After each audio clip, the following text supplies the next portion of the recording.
गलबात ये है कि अस रायली ग्रां दा बोल्ला ने, एह् साढ़ा डिस्ट्रिक्ट सांबा पौंदा। इत्थै एह् है कि मतलब जमीन जेह्ड़ा भट्ठे दे कन्नै जेह्ड़े मतलब खेतर पे न ओह् जबरदस्ती उत्थुआं मिट्टी चुक्की जा दे। असें इक एप्लीकेशन बनाई ते तहसीलदार साहब गी दित्ती। पटवारी आए, इक पुलिस आह्ला बी आया ते उ'नें केह् कीता कि हां नेईं पुट्टनी, असें स्टे लाई दित्ता, जे कीता वो कीता। मगर शामीं लै जिसलै न्हेरा होंदा ओह् रातीं बी पुट्टदे, केईं बारी सवेरै बी पुट्टदे, केईं बारी रातीं बी पुट्टदे। ओह् आखेआ साढ़े नेईं लग्गे, क्योंकि जेह्ड़ी असें एप्लीकेशन दित्ती ओह्दी सुनवाई निं होई ऐ, ना कुसै सुनी गल्ल नेईं। इक खेतर हून तुस स्हाब लाओ कि जेह्ड़ा दूआ खेतर इन्ना डीप करी ओड़ेआ उ'नें कि ओह् कोई 7-8 फुट्ट 6-7 फुट्ट थल्लै चली गेआ। तुस स्हाब लाओ कि कल्लै गेड्डा असें ट्रैक्टर लंघाना, अगर असें ट्रैक्टर लंघाना, अस ओह् जमीन मतलब बाह्नी ऐ जां करनी ऐ, ओह् ट्रैक्टर कि'यां आग। असें जेह्ड़ा JPC आह्ला जेह्ड़ा मुड़ा जेह्ड़ा उसी बी असें बार बार मना कीता, मगर ओह् नेईं आखेआ लगदे। इक किस्म दी गुंडागर्दी करा दे न, जबरदस्ती मिट्टी पुट्टा दे न, रातीं पुट्टियै लेई जा दे न। एह् तरीका ठीक नेईं ऐ। अस ते तंग आई गे, अस ते इक जिमींदार लोक ऐं कि असें जमीना च फसल होग ते अस खागे जां मेह्नत करगे ते खागे। इ'नें जे जमीन गै ओह् पुट्टियै मिट्टी सारी लेई गे ते ओह्दे बिच्च रेहा केह्। ते एह् जबरदस्ती करा दे न, क्योंकि कुसै दे आक्खे निं लग्गा दे हैन। असें साढ़ी सरपैंचनी मैडम ऐ गीतांजलि नारन दी, असें उ'नेंगी आखेआ, ओह् बेचारियां आइयां। ओह् मतलब दपैह्र इन्नी धुप्प 2-2:30 बजे कन्नै ओह् इत्थै आइयां। ओह् पैदल गेइयां, उ'नें बी आखेआ समां उं'दे पर मार निं जान, उं'दी गल्ल निं सुनन, इ'यां बदतमीजी करन लेइयै। ते उं'दे आने दे बावजूद बी, पटवारी दे आने दे बावजूद बी ओह् अटपटियां गल्लां करन कि असें पुट्टनियां, करी लैओ जो कुछ करना तुसें। एह्दा कोई ना कोई इलाज होना चाहिदा। जमीन जेह्ड़ी मिट्टी ऐ नेईं पुटोनी चाहिदी ऐ, क्योंकि असें किसानें गी नुकसान ऐ। असें इस जमीन बिच्चा फसल होग ते अस खागे जां ओह्दे कन्नै अस टाइम पास करगे। अच्छा, थैंक यू निखिल जी। एक बार फिर मैं जो है अपनी प्रॉब्लम्स बताने के लिए आपके ऊपर रिलाई कर रही हूँ। मैं सरपंच नारायण गीतांजलि शर्मा हूँ। पिछली दफ़ा जो था हमारा मैटर, जैसे आपने आप ही के थ्रू जो है ये बात पहुँचाने की आगे कोशिश की थी कि जैसे खुआड़ा में जो है इन्होंने मिट्टी का एक्सप्रेस वे के नाम पे किस तरीके से मिट्टी की लूट मचाई थी, वहाँ से मिट्टी उतार के ले रहे थे, और जो साथ वाले इनके एडजॉइनिंग खेत हैं कैसे ख़राब किए थे वो। अब 30-40 फीट की हाइट जो है उन खेतों की हो गई है वहाँ पे। अब गॉड नोज इन्होंने आगे किस तरीके से खेती करनी है। खैर वो भी मैटर जो है मेरा चल रहा है अभी साथ साथ। आज का जो मेरा फ्रेश इशू है वो है राजली को लेकर। राजली में भी सेम इशू जो है हमारे सामने आया है कि जहाँ पे कोई एक बंदा जिसने जो यहाँ पे रह नहीं रहे, अपनी मिट्टी जो है वो क्या करते हैं कि खेत की मिट्टी जो है बेच देते हैं। अब ये ब्रिक किल्न वाले हैं, ये तो मिट्टी अपनी इन्होंने ख़रीद ली कि हाँ भाई हमने उनसे मिट्टी ख़रीदी हुई है, हमारे पास अथॉरिटी लेटर है DMO साहब का, हमारे पास जो है वो बिल्कुल अथॉरिटी मिली हुई है इनकी कि 6-6 फुट की मिट्टी इनकी निकालनी है। तो ये अपने अथॉरिटी लेटर्स लेकर आ जाते हैं, तहसीलदार साहब के पास जाते हैं, तो वो कहते हैं कि मैडम इनको तो DMO साहब ने परमिशन दी है, हम क्या कर सकते हैं इस चीज़ में। अब मेरा जो एक क्वेश्चन है, इस सारे इशू जो मिट्टी बार बार लिए जा रहे हैं, कभी एक जगह से उतारते, कभी मंदेरा में लगे हुए हैं, कभी आज राजली में लगे हैं, पिछले कल खुआड़ा में लगे हुए थे, पिछले हफ्ते की बात है खुआड़ा में लगे हुए थे। तो इस तरीके से मेरी पंचायत को एक जो है, मुझे ऐसा लगता है ये इन्होंने एक वो बना लिया हुआ है कि अपना पर्टिकुलर टारगेट पॉइंट है यहाँ पे कि मिट्टी जब लेनी है लोगों को, थोड़ा सा आप जो लोग यहाँ पे नहीं रह रहे हैं उन लोगों को टारगेट करो, उन लोगों को ज़्यादा पैसे दो और मिट्टी जो है वो लेकर जाओ। अब ये बात तो हो गई मिट्टी बेचने वाले और ख़रीदने वाले के बीच में। मेरा क्वेश्चन जो है वो ये है कि जो एडजॉइनिंग खेत होता है, आप परमिशन दे देते हैं, साइट विज़िट नहीं होती यहाँ पर आकर कि हम जिस चीज़ की परमिशन दे रहे हैं वहाँ से जो ये मिट्टी लेकर जा रहे हैं कहीं और किसी को नुकसान तो नहीं है। अब जो राजली का मैं इशू बता रही हूँ वो क्या है कि मिट्टी खेत की मिट्टी निकाल ली गई है, 6-8 फुट मिट्टी निकाल ली हुई है।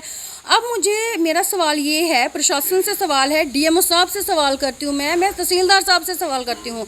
तहसीलदार साहब के पास ये अथॉरिटी होती है कि अगर किसी तरीके से लॉ एंड ऑर्डर जो है वो मेंटेन नहीं हो पा रहा है या कोई रेवेन्यू का मसला है जिसकी वजह से लोग जो हैं पीसफुली अपना काम नहीं कर पा रहे हैं, तो वो उसके ऊपर एटलीस्ट वो कोई एक्शन ले सकते हैं।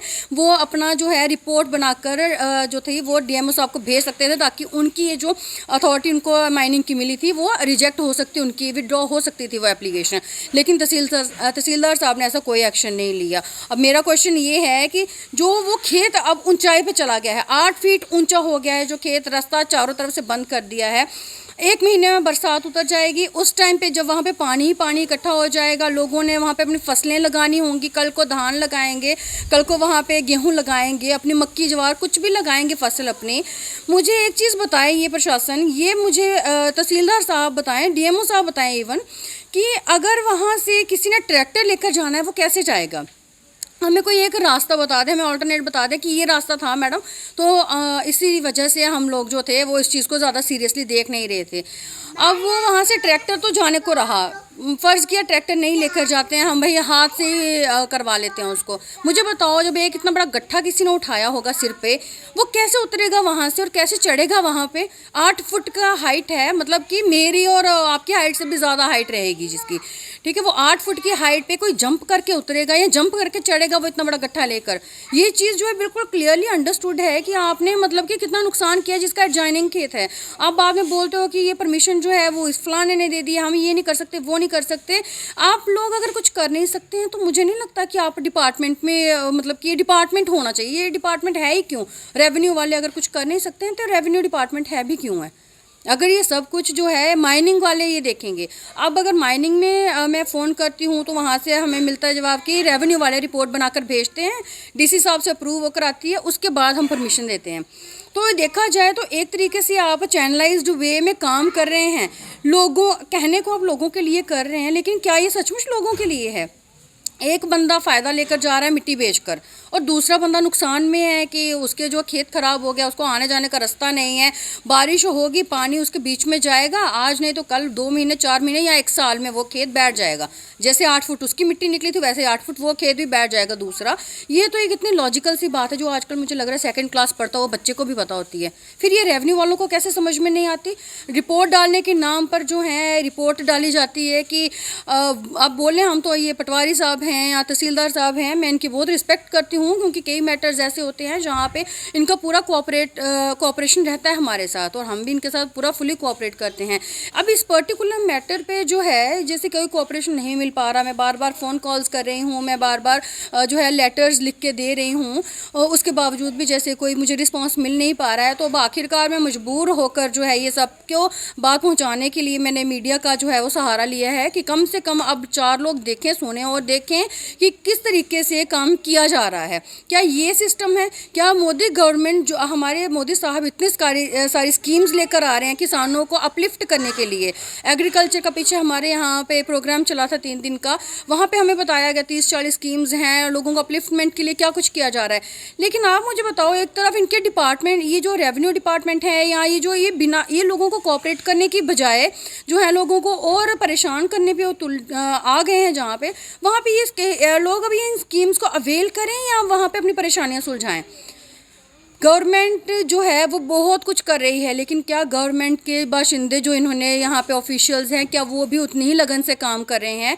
ये मेरा सवाल है आज का। इस सारे मुद्दे को देखते हुए मैं कोशिश कर रही हूँ, अपने लेवल पे कोशिश कर रही हूँ कि मैं हर जगह जहाँ पे जा सकती हूँ मैं जाऊँ, क्योंकि मुझे लगता है कि जो लोग खेती बाड़ी कर रहे हैं, जो ज़मीन पे निर्भर कर रहे हैं, इसी ज़मीन पे निर्भर कर रहे हैं, आने वाले टाइम में वो यहाँ पे कैसे सर्वाइव करेंगे, ये एक क्वेश्चन अगर मेरे दिमाग में है तो ये क्वेश्चन उन हायर ऑफिशियल्स के दिमाग में भी होना चाहिए जो परमिशन देते हैं या फिर जो कंप्लेंट होने के बावजूद यहाँ पर साइट विजिट के लिए नहीं आते, यहाँ पर देखने के लिए नहीं आते, और रिपोर्ट के नाम पर जो है पटवारी साहब लिख के दे देते हैं कि 6 फुट की इनकी जो थी परमिशन थी तो ये 6 फुट ही निकाली है। लेकिन वो 6 फुट निकालने के साथ एडजॉइनिंग खेत जो है वो कितने नुकसान में जा रहा है, वहाँ से आने जाने का रास्ता क्या है, ये क्वेश्चन मार्क जब रिपोर्ट में नहीं दिया जाता तो उसके लिए मजबूर होकर जो है हमें आज मीडिया का सहारा लेना पड़ रहा है। तो मैं गुजारिश करूँगी प्रशासनिक अधिकारियों से, अपनी एडमिनिस्ट्रेशन से, या फिर जो भी लोग ये वीडियो देखेंगे, मैं उन सब से गुजारिश करूँगी कि आप सब लोग अवेयर बनिए, अपने राइट्स को लेकर फाइट कीजिए, और इस तरीके की प्रॉब्लम्स जहाँ कहीं भी आ रही हैं प्लीज़ अपने एडमिनिस्ट्रेटर्स को आप इस चीज़ के बारे में बताएं ज़रूर। जैसे आज पॉसिबल हुआ तो मैं कोशिश करूँगी। Thank you.